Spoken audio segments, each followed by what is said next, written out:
Hello people, this is JR Crafter from the Crafted Imagination Minecraft server with Redstone 101. So today I'm gonna be teaching you the very basics, and we're gonna go over many things, and at the end of this video you're gonna have a very nice knowledge base of redstone. So the first thing that you need to know is what redstone is, and that's what this room is for. Basically, redstone, it's a way to transfer power.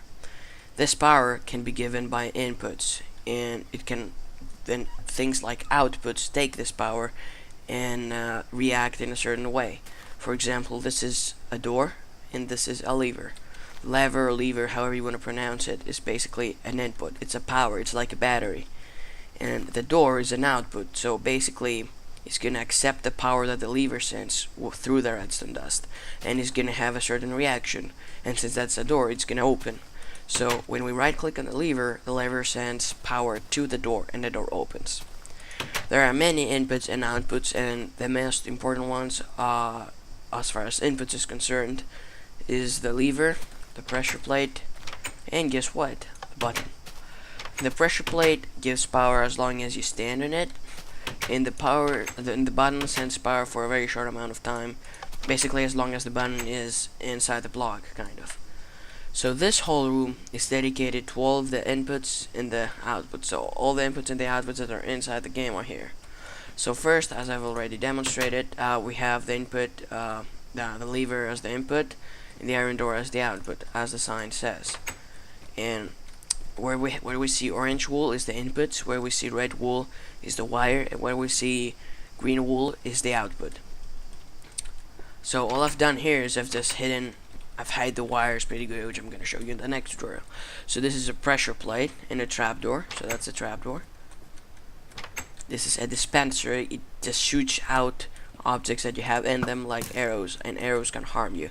So if I change my game mode, you will see, and if I turn God mode off, you will see that I'm taking damage. So I'm just gonna put God mode back on. So that was a dispenser. Here we have the piston. So what the piston does, when it gets power, it extends, and every block that it holds goes up with it. And we have two types, the normal and the sticky one. The sticky one, when it will retract, which is when the power will be ended, so when the piston doesn't have power, it retracts. The sticky one is going to grab the block with it, and the normal one it's not, because it's not sticky. So let's demonstrate that. So that's the normal piston with a button. So since it's a button, you know, not pulls forever for a very short amount of time, and since the block is up because that was a normal piston. This though is a sticky piston, so it's gonna keep the block with it, and since it's a button, it's again very short pulse. A pulse is basically for how long you give power. So like this is an infinite pulse, because basically this lever is gonna give power to the door for as long as it's flipped. So this is a limited pulse because it just stops when I'm out of it, and the button is even more limited, and you get the point. This is a redstone lamp. Basically, all that it does is when it gets power, it lamps. It gives light. That's very useful, and there are a ton of things you can make with these, and the best output in the game are the pistons. Anyway, here we have the TNT. I'm pretty sure you all know it. Since I'm in my server, I'm not afraid of it, so I can show you a demonstration. And that had to be green because that's where the piston was, but who cares. Here we have the fence gate, so we can pull this button and it will open. We can pull it again, it will close. Well, that's not very useful, although it's good for stuff like farms and stuff. Here we have the detector rail. So what this is gonna do in the rail, so basically when a rail, this one, gets powered, if there is another rail available, which would be either here or there, actually not there, just here, what it's gonna do is just gonna snap in it for as long as it gets power.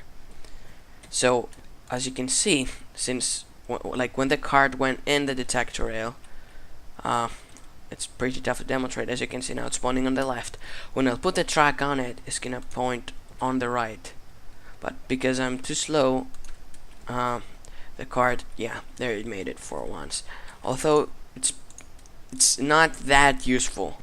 It's useful only for stations, and that's it. That's complicated stuff. Generally, rails are not very easy with redstone. They're not something as easy as powering a lamp.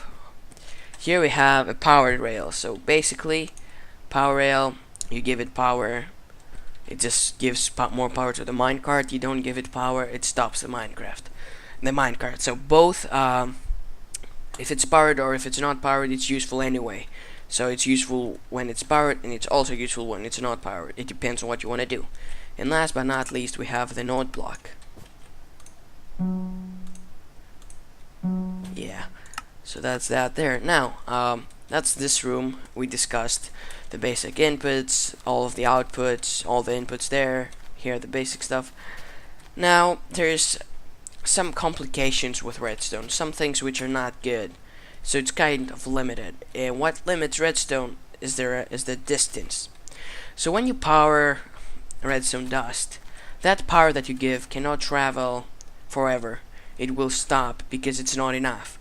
And what you have to do is just get the power and extend it.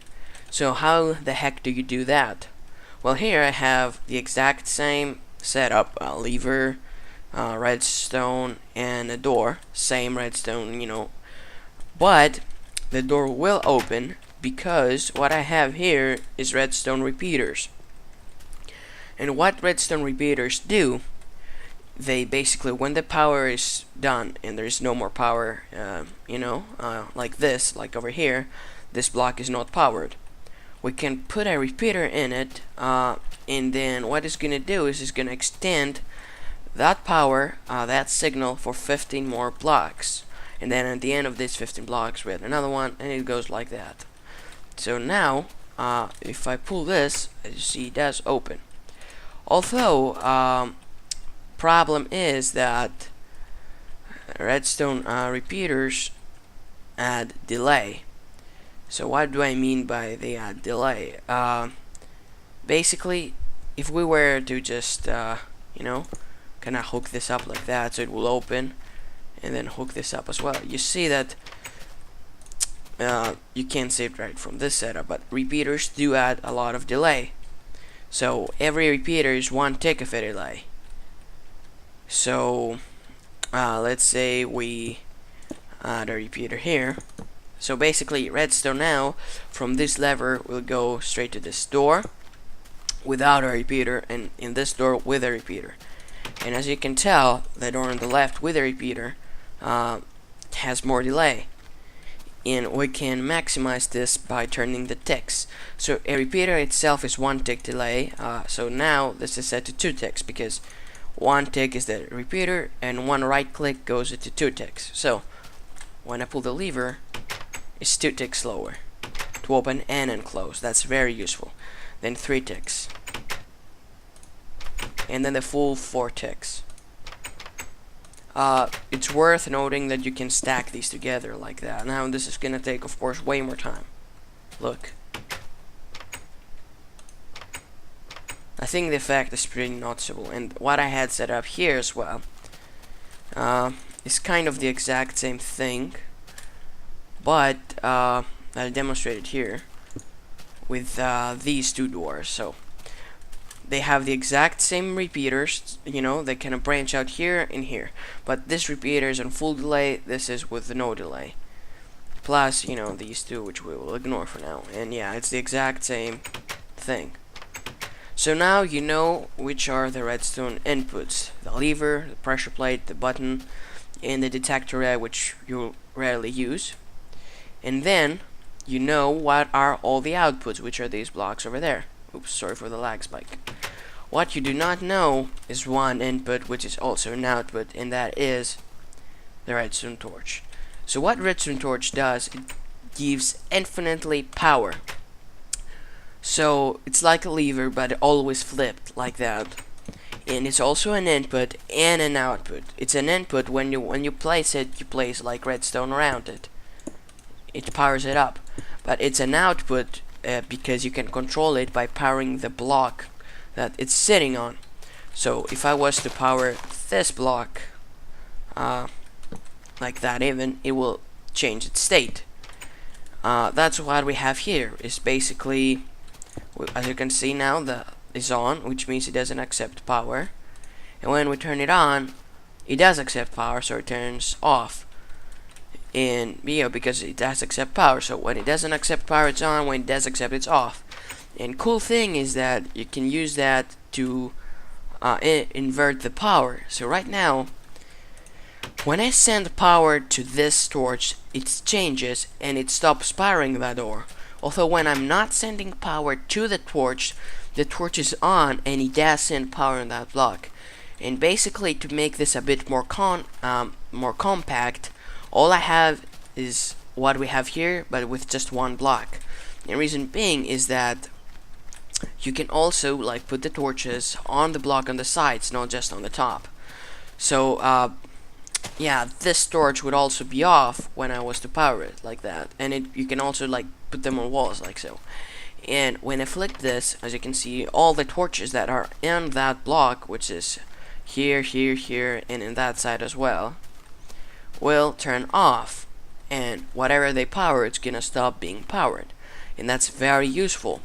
So instead of making all of this, you can just do as I have done in the other one, like so, and just, make an inverter like that. And the inverter, I know it sounds very stupid and not useful to have something like this, although you guys cannot imagine how often you're gonna be using all of these things later on, when you're basically gonna make redstone constructions like piston doors or anything. You have no idea how often you're gonna be using those. And just to prove you this, when you want to hide redstone, like I've done here, all I've done, I added a redstone torch beneath the door, so it will always be off, and then I control this torch with this. So all that this does, it just transfers to this inverter, and then, yeah, because without this inverter, when you add the torch, a torch is gonna power this block and it's gonna power the door. So it's basically, you can power the door by powering the block that the door is at. So when I add the torch, the door is getting powered. Although I want the door to be always off, so I have to invert that. So I want to make sure that the door will always be off, and I do this but with this inverter. So this is the exact same thing that we had before. Although, cool thing is that only now when we power this, it's gonna open up the door, because we have the inverter. Otherwise, it would be the exact opposite without the inverter.